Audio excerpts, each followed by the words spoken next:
Si quelqu'un te demandait quelle est la plus ancienne ville du monde, plusieurs réponses te viendraient à l'esprit. Ta première idée se porterait très certainement sur Athènes ou Rome, ou peut-être encore sur l'Égypte antique. Toutes ces suppositions sont correctes. Mais quand on parle d'ancienneté, aucune d'entre elles ne fait le poids face à l'ancienne colonie récemment trouvée juste à l'extérieur de la ville de Moza, en Israël, vieille de 9000 ans. Elle se trouve à 8 km de distance de la ville de Jérusalem. Notre voyage vers la découverte commence avec une autoroute dans le désert. Il ne s'agit pas ici d'un morceau de route sombre et abandonné, rempli de coyotes et d'hôtels bizarres, mais plutôt d'un tout nouvel échangeur destiné à désengorger la zone métropolitaine de Jérusalem. Pour être sincère, ce n'est pas vraiment un désert, mais plutôt une vallée subtropicale aride. Sauf que c'est moins simple à dire. Des travailleurs israéliens de la Société nationale des infrastructures de transport ont découvert ce site en creusant un réseau de tunnels qui relierait la nouvelle route à une autoroute voisine. Tout de suite, ils ont informé l'autorité israélienne des antiquités de leur trouvaille. Personne ne se rendait compte jusqu'ici qu'ils avaient presque enfoui sous du goudron une des plus importantes découvertes archéologiques de cette décennie.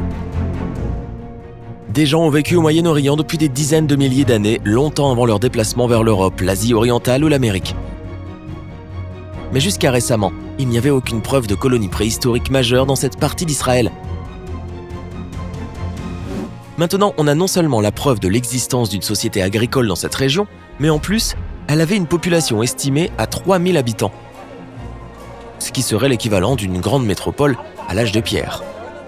Bien qu'il ne s'agisse pas nécessairement des ruines les plus anciennes situées dans cette partie du monde, personne ne s'attendait à trouver une grande ville dans cet endroit qui était censé être presque complètement abandonné. Si tu ne vois toujours pas pourquoi c'est si important, imagine qu'on découvre l'Atlantide au large de Miami. Ce serait un événement majeur, non ? Bien que cet exemple puisse être un peu extrême, la découverte que les gens ne vivaient pas seulement dans cette partie du pays, mais qu'ils avaient organisé une société complexe des milliers d'années plus tôt que nous le pensions, est tout de même quelque chose d'énorme. En fait, elle est tellement importante pour les chercheurs qu'un expert qui travaille sur le site l'a nommée comme l'équivalent archéologique du Big Bang. Certains d'entre vous se diront peut-être que cela est un peu exagéré. Ce n'est encore qu'un tas de cabanes de l'âge de pierre, alors il n'y a pas de quoi en faire tout un plat. Après tout, ce n'est pas non plus comme s'ils avaient des routes, des temples et des bijoux en nacre. Non. Eh bien mon ami, bizarrement tu as vu juste, car les habitants de cette ville perdue avaient tout cela, et encore plus. Alors que des mots comme âge de pierre et préhistorique peuvent évoquer des néandertaliens poilus qui chassaient des mammouths avec des lances et dormaient dans des grottes, ces anciens Israéliens étaient beaucoup plus avancés que cela. Même si les habitants de cette ville ont vécu des milliers d'années avant l'invention de la langue écrite, cela ne les a pas empêchés d'avoir une société complexe, avec une riche culture et un système de croyances. Loin d'être une quantité de huttes éparpillées de partout, cette colonie se composait de plusieurs centaines de bâtiments en pierre et en plâtre qui comprenaient des maisons et des places de marché, jusqu'à des temples et des tombeaux. Il y a même des preuves que certains bâtiments utilisaient des formes primitives d'isolation et d'imperméabilisation. Si cela n'est pas assez impressionnant, il faut dire aussi que de nombreuses maisons étaient disposées le long de ce qui semble avoir été un plan bien pensé de rues et de ruelles. Une planification urbanistique qui ferait honte à de nombreux anciens empires. Pour les archéologues, cela suggère un système complexe de gouvernement des milliers d'années avant la construction de Stonehenge. Et qu'est-ce qu'ils ont trouvé dans ces ruines ? Eh bien, nous avons déjà dit auparavant qu'il y avait des bijoux et des outils faits avec différents matériaux, dont beaucoup ne se trouvent pas naturellement dans cette région d'Israël.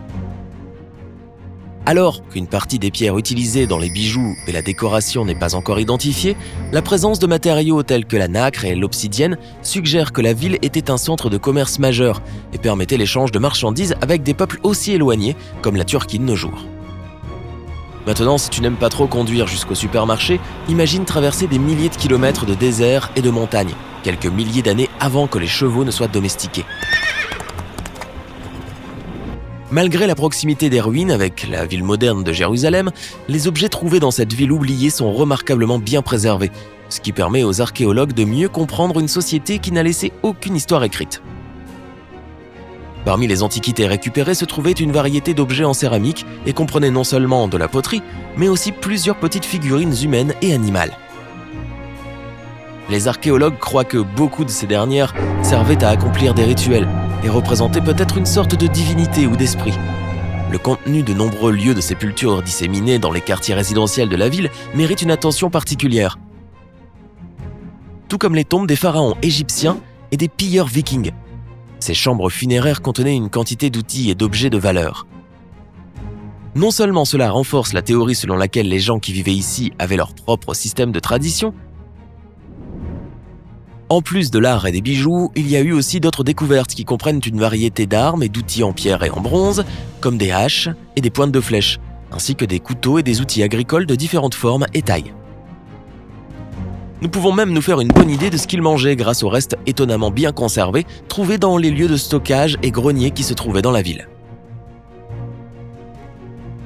En plus de trouver un nombre inouï de graines de lentilles pétrifiées, il y a des preuves qui montrent que leur régime alimentaire comprenait des aliments comme les pois chiches et les moutons, et parfois du gibier. Ouf, ça commence à m'ouvrir l'appétit. Je vais devoir peut-être aller déjeuner après la fin du tournage. Je me demande si je peux trouver un endroit qui sert de l'agneau avec des pois chiches dans le coin.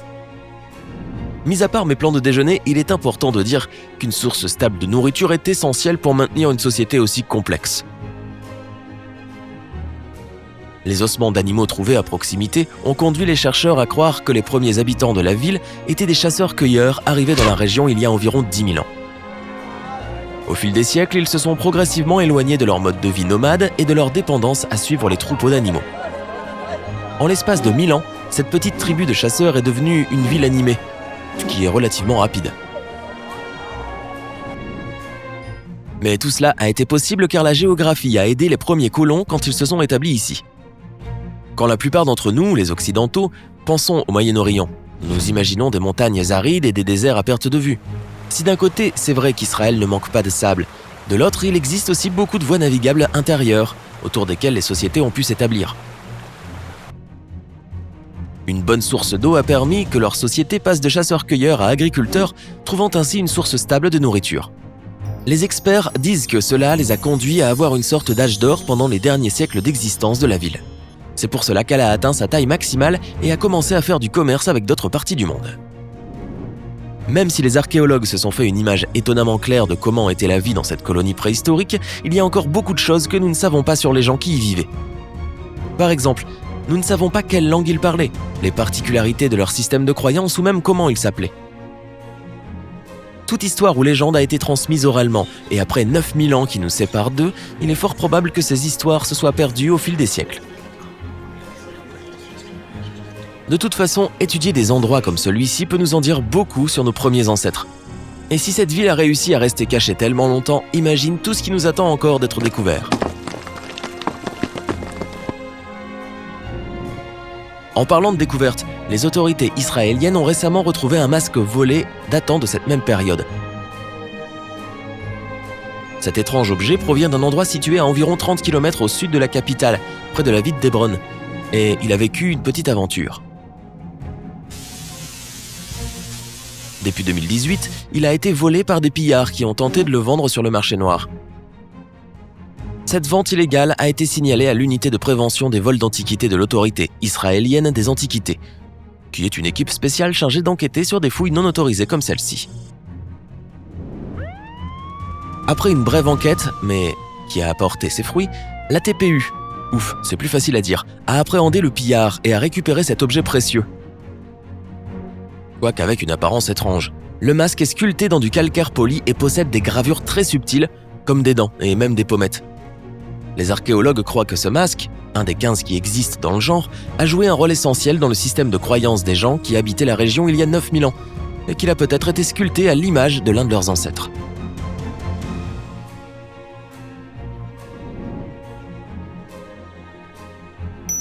Le bon côté dans cette aventure, c'est que non seulement le masque a été retrouvé, mais qu'au lieu de faire partie d'une collection privée comme beaucoup d'autres objets comme celui-ci, il est disponible pour que les archéologues l'examinent et arrivent peut-être un jour à mieux connaître ses mystérieux créateurs.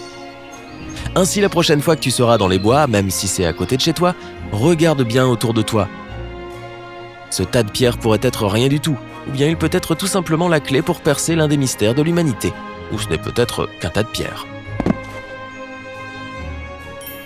Est-ce que cette histoire t'a donné envie de prendre ta pelle et chapeau de feutre pour partir à l'aventure ? Hey Indiana, As-tu une civilisation perdue préférée? Fais-le moi savoir dans les commentaires. J'aime toujours avoir de tes nouvelles. Et si tu as aimé cette vidéo, n'oublie pas de lui donner un j'aime et de la partager avec tes amis. Clique sur le bouton s'abonner si tu ne l'as pas déjà fait. Et reste sur Sympa pour voir d'autres vidéos comme celle-ci. Fais-le, vraiment.